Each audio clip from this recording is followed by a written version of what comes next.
es necesario un nuevo Pentecostés, es necesario volver a recibir al Espíritu Santo. No lo tenemos el Espíritu Santo a partir del día del bautismo, cuando somos sumergidos en las aguas o sumergidos en Cristo, bautizados. ¿No recibimos el Espíritu Santo acaso en la confirmación, cuando el obispo nos crisma, nos impone las manos? ¿No recibimos el Espíritu Santo los sacerdotes también el día de nuestra ordenación, así como Cristo sopla sobre los apóstoles? Este sería el Pentecostés juánico, porque hay dos, podemos decir así: el Pentecostés que narra Hechos de los Apóstoles y este Pentecostés donde Jesús sugestivamente sopla ese mismo hálito de vida, ese viento santo, ese fuego santo que está en la lectura de los Hechos de los Apóstoles, en ese texto tan hermoso que es conocido, que es proclamado. Pentecostés. También Jesús aquí sopla y les comunica el don del Espíritu Santo. Entonces, si hemos recibido el Espíritu Santo, ¿por qué una efusión o un bautismo en el Espíritu Santo que se habla muchas veces? Como pasó una vez en una parroquia muy cerquita de acá, donde dos mujeres, después de un retiro espiritual, se le acercan al cura párroco, ¿sí? Y llena del Espíritu Santo. ¿Vieron comentarios como ayer? El momento, la vigilia de oración que tuvimos, donde tú decías: Padre, estamos tocando el cielo, parece el cielo, y uno siente cómo el Espíritu Santo inflama el corazón, lo ensancha, nos da un santo temor, un santo fervor. Uno empieza a buscar las cosas de Dios, uno siente que hay algo nuevo, radical, que cambia en nuestra mente y en nuestro corazón, la metanoia. Pero hay algo que también cambia, donde vemos las cosas desde la mirada de Dios. Y uno a veces esto lo quiere compartir. Las dos mujeres fueron a su parroquia después de esa experiencia en un retiro espiritual y fueron con mucha alegría a su cura párroco: Padre, no sabe lo lindo que donde estuvimos, en un lugar donde estuvimos rezando, donde estuvimos orando, donde nos impusieron las manos, donde empezamos a hablar en lengua. Y el cura lo miraba a las dos: ¿en qué secta se habrán metido? ¿No? Y si, Padre, y el Espíritu Santo estaba fluyendo en ese... Y el cura dice: estas dos están locas, las interno. O las excomulgo de mi parroquia o les hago un tratamiento psiquiátrico. Todo esto lo pensaba por adentro el cura, ¿no?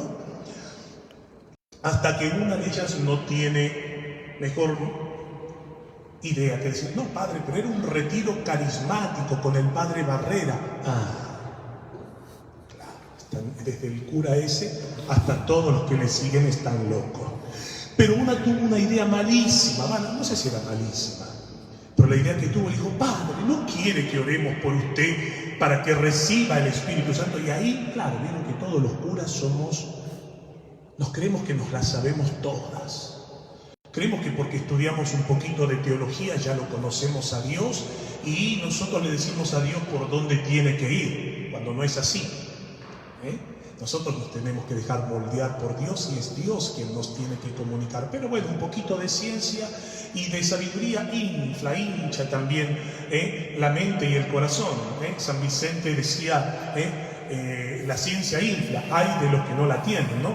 Pero a veces nos infla tanto que nosotros pensamos, los curas, estudiado o sacado un doctorado o hemos estudiado en Roma, ya nos la sabemos todo. Es muy típico del gremio nuestro. Si algún hermano me está escuchando, no se va a ofender porque sabe que digo la verdad en lo que estoy diciendo, ¿no?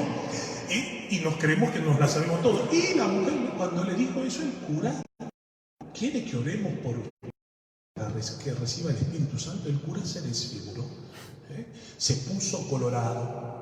Las iba a sacar casi a patadas, pero no lo hizo porque estaba dentro de la iglesia. Y le dijo: yo ya recibí el Espíritu Santo. Yo recibí el Espíritu Santo el día del bautismo. Yo recibí el Espíritu Santo el día de mi confirmación. Yo recibí el Espíritu Santo el día del sacerdotal. ¿De qué qué me están hablando ustedes? ¿Qué le han lavado la cabeza? Y una de las que estaba ahí, que era la más calladita, yo siempre digo que les tengo miedo a las más calladitas, son las más peligrosas. Y la calladita, que hasta ese momento solo había observado y escuchado todo lo que decía su amiga, habló y dijo: bueno, padrecito, ¿no quiere que oremos para que se le note? Y hermanos, eso es lo que está pasando en la iglesia. Lo tenemos, pero no se nos nota.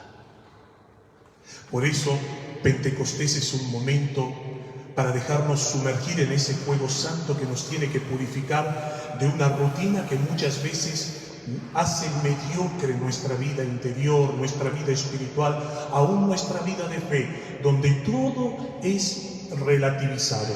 Y en este evangelio, en este Pentecostés joánico, llama poderosamente la atención lo que dice la misma palabra, porque creo que es esto para el día de hoy, que fue escrito para el día de hoy, porque dice la palabra en el Evangelio de San Juan capítulo 20, dice: estando cerradas las puertas donde se encontraban. Estando cerradas. Eso es lo que estamos viendo actualmente.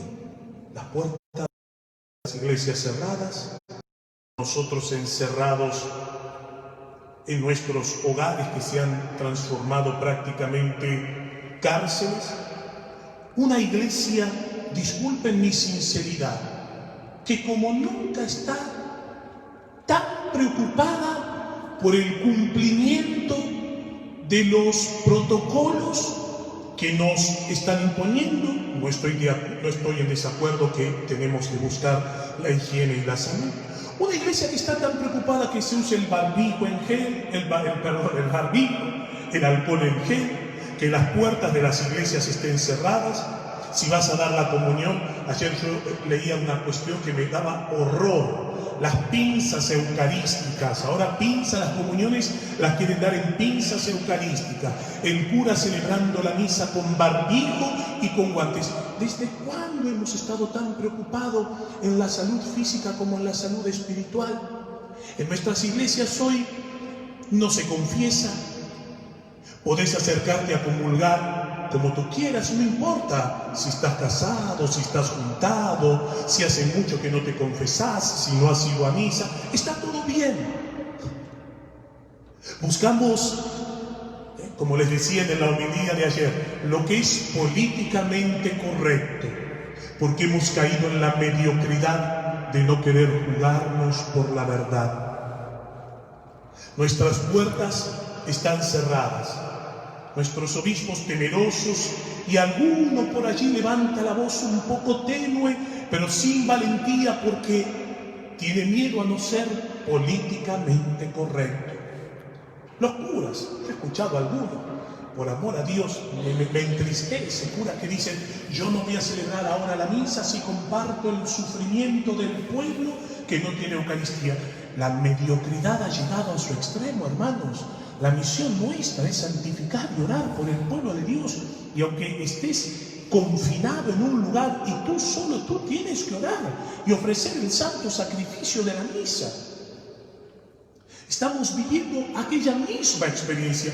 Por eso hoy Pentecostés no va a servir de nada que en las parroquias hagamos las vigilias, feliz día de Pentecostés, feliz cumpleaños de la iglesia, el cantito, el chingui el chunguichanga, si nosotros no nos dejamos llenar por la presencia del Espíritu que nos sacude de aquella modorra que estaban viviendo los apóstoles temerosos en el cenáculo. Es cierto, esperando, perseverando en la oración la promesa del Padre, pero anhelando ese Espíritu Santo que les iba a llenar de valentía, y una valentía tal que aún yendo contra lo que era políticamente correcto, puso en riesgo sus vidas y terminaron, menos Juan, todos los apóstoles padeciendo el martirio por no querer conformar su pensamiento con el pensamiento del mundo o las autoridades políticas religiosas de ese momento, que le habían prohibido predicar y hablar del nombre de nuestro Señor Jesucristo. La valentía de los primeros cristianos, fervorosos que aún exponiendo sus vidas a la muerte, celebraban oculto la Santa Misa, celebraban la fe, aún con el riesgo de ser descubiertos, denunciados, encarcelados, decapitados, torturados, y muchos, como pasó en los cristianos en Roma, llevados a los circos para hacer espectáculo y despedazados por las bestias. Por eso, y más que nunca, necesitamos desde lo más profundo de nuestro corazón pedirle, como decíamos en esta secuencia tan hermosa que Miguelito nos cantaba, que al comienzo le costó afinar, pero después lo largó requete contra bien, hermosísimo, en la secuencia de Pentecostés, donde necesitamos de esa ayuda divina, porque sin su ayuda divina, que penetra con su luz santa lo más profundo de nuestro ser, nada tiene sentido, nada puede producir frutos. Hoy más que nunca necesitamos vivir, tú y yo, un nuevo bautismo en el Espíritu, para poder recobrar aquella simpleza, aquel primer amor del que nos habla el libro del Apocalipsis, cuando denuncia a una de sus iglesias, que en un comienzo su fervor era tan grande, pero el tiempo que lo hace, lo va apagando, lo va mediocrizando. Hoy más que nunca, 2020, año 2020, la iglesia, tú y yo, necesitamos un nuevo Pentecostés, una nueva efusión del Espíritu, que nos sacuda, que nos despierte, que no nos deje caer en la mediocridad de los pensamientos del mundo que continuamente intentan meterse en nuestra vida, en nuestro hogar, aún también tristemente en nuestra iglesia, y nos haga fervorosos defensores de la verdad, valientes testigos del Evangelio, que tomemos quizás no tan en serio, mucho más en serio, nuestra salvación eterna, la voluntad de Dios, que la salvación de un virus al que todo el mundo le teme y está paralizado porque teme la muerte física. Pero si le temiéramos a la muerte eterna, a estar en desgracia, es decir, sin la gracia de Dios, qué distinta, mis hermanos, sería nuestra iglesia y sería nuestra vida. Pongamos, como dice San Pablo, y termino con esto, empeño por nuestra salvación. Trabajemos por nuestra salvación con temor y temblor, sin dejarnos amedrentar por los criterios de este mundo. Ave María Purísima, en el nombre del Padre, y del Hijo, y del Espíritu.